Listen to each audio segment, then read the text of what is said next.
మొన్న ఇంతకుముందు జరిగిన ఉప ఎన్నిక ఏదైతే కంటోన్మెంట్లో జరిగిందో, హైదరాబాద్లో జరిగే రెండో ఉప ఎన్నిక, మొదటి ఉప ఎన్నిక ఏదైతే జరిగిందో ఆ ఉప ఎన్నికలో బీఆర్ఎస్ సిట్టింగ్ స్థానాన్ని పోగొట్టుకున్నది. ఎందుకంటే క్యాండిడేట్ అనుకోకుండా యాక్సిడెంట్లో చనిపోవడంతో ఆ ఉప ఎన్నిక వచ్చింది. అయితే బీజేపీ కాంగ్రెస్ చేసిన కాన్స్పిరసీ వల్ల ఆ ఎన్నిక బీఆర్ఎస్ కాపాడుకోలేకపోయింది ఆ సిట్టింగ్ సీట్ని. కాబట్టి ఆ రకంగా చూసినా కూడా బీఆర్ఎస్కి ఇది ఒక ప్రెస్టేజ్. కాన్స్పిరసీ అన్నప్పుడు, ఎన్నికలు అన్నప్పుడు సాధారణంగా ఎవరి వ్యూహాలు వారికి ఉంటాయి. దాన్ని కుట్రని ఎట్లా అనగలం? వ్యూహాలు అంటే ఒక పార్టీ తనకు తను గెలవడానికి చేసేది వ్యూహం అంటారు.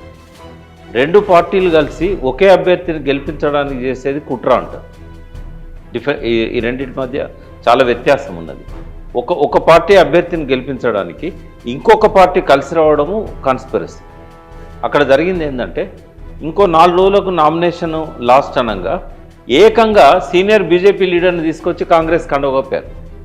గణేష్ అనే వ్యక్తి, మీరు ఈరోజు ఇప్పుడు మా ఇద్దరం కలిసిపోదాము, కంటోన్మెంట్లో చాలా పోస్టర్స్ ఈటల రాజేందర్కి అభినందనలు తెలుపుతూ గణేష్ కట్టిన ఫ్లెక్సీలు పోస్టర్లు ఇప్పటికీ ఉన్నాయి.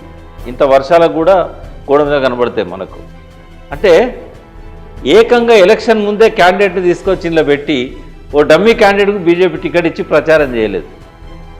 సేమ్ ఇక్కడ కూడా జూబ్లీస్లో అదే జరుగుతూ ఉంది. బట్ ఇక్కడ ఏంటంటే కాంగ్రెస్ క్యాండిడేట్కే బీజేపీ సపోర్ట్ చేస్తున్నది పరోక్షంగా. ప్రత్యక్షంగా మాత్రం ఓ అభ్యర్థిని పెట్టారు, ఓ ఇంతకుముందు పోటీ చేసిన అభ్యర్థిని పెట్టారు. ఆ అభ్యర్థిని డిసైడ్ చేయడానికి కూడా లాస్ట్ మినిట్ దాకా వాళ్ళు వెనక ముందు ఆడారు.